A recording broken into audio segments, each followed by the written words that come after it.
अब एसिड फेंकने के लड़कियों के चेहरे पर बहुत केस होते हैं।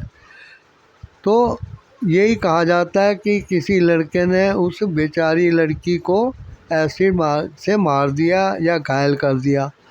लेकिन क्या कभी किसी ने केस के अंदर घुसकर ये जानने की कोशिश की कि ऐसा उसने क्यों किया है? ऐसा जो हालात आजकल बने हुए हैं समाज के, जब बहुएं एक घर में शादी करके आती हैं और पैसा ऐंठने के लिए अपने पति और ससुराल वालों पे झूठे केस कर देती हैं, उन पर दबाव डाल के मुआवजा पैसा मांगती हैं, मेंटेनेंस मांगती हैं, तो क्या वो लड़की कुछ ऐसा गलत दबाव नहीं डाल रही होगी और उसके पीछे इस तरीके की पड़ी होगी, उसको धमकियां देती होगी कि बहुत सहन कर रही हूँ और एक बार तुम्हारी कंप्लेंट कर दी तो तुम जेल में सड़ोगे।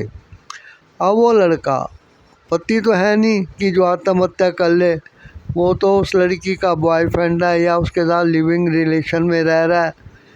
और जो लड़कियां लिविंग रिलेशन में रहती हैं, क्या वो दूध के दूल्हे चरित्र की होती हैं?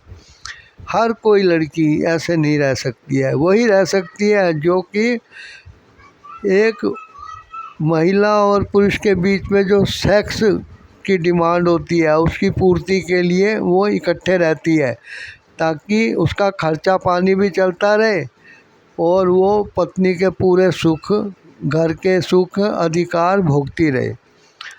लेकिन वो लड़का, वो आत्महत्या नहीं करता, बल्कि वो उसको बदला लेने के लिए जान से मार देता है या एसिड फेंक देता है। अब इस चीज़ की जानकारी होनी चाहिए। एक तरफा किसी लड़के को आरोपी बना के ये कह देना कि वो भगोड़ा हो गया।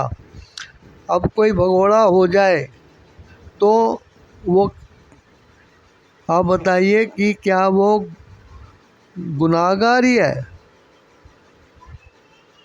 बेगुनाह आदमी भी अंडरग्राउंड होने के लिए इधर उधर छुपेगा। इसको कानून की नज़रों में क्यों नहीं सोचा जाता? एक तरफा कानून, ये जो कानून महिलाओं की रक्षा के लिए बने थे वो बहुत पुराने हैं। अब उसको बने सदियां बीत गई हैं, हालात चेंज हो गया है, सामाजिक स्थिति, लैंगिक स्थिति, पढ़ाई की स्थिति सब चेंज हो गई है। आर्थिक स्वतंत्रता लड़कियों में भी और लड़कों में भी है। लड़कियों में भी पैसे का लालच होता है और लड़कों में भी होता है। लेकिन लड़के पैसा ऐंठने के लिए कभी किसी को गलतफहमी में डाल के उसके साथ विवाह के रिश्ते में नहीं बनते हैं कि वो अपने ससुराल से कार और चीज़ें, फ्लैट वगैरह दहेज में लेंगे। लेकिन जो लड़कियां हैं वे इसी मकसद से कई बार शादी के रिश्ते में बनती हैं। आशा करता हूँ इस समस्या का हल सब मिलजुल के ढूंढेंगे। आपके क्या विचार है मुझे कमेंट द्वारा ज़रूर बताइएगा। इस वीडियो को लाइक, शेयर, कमेंट करिएगा और यदि इस चैनल पे नए और सब्सक्राइब नहीं किया तो कृपया इसको सपोर्ट कीजिए और भागीदार बनिए एक उचित डिमांड की पूर्ति के लिए। थैंक्स। मिलते हैं अगले टॉपिक में।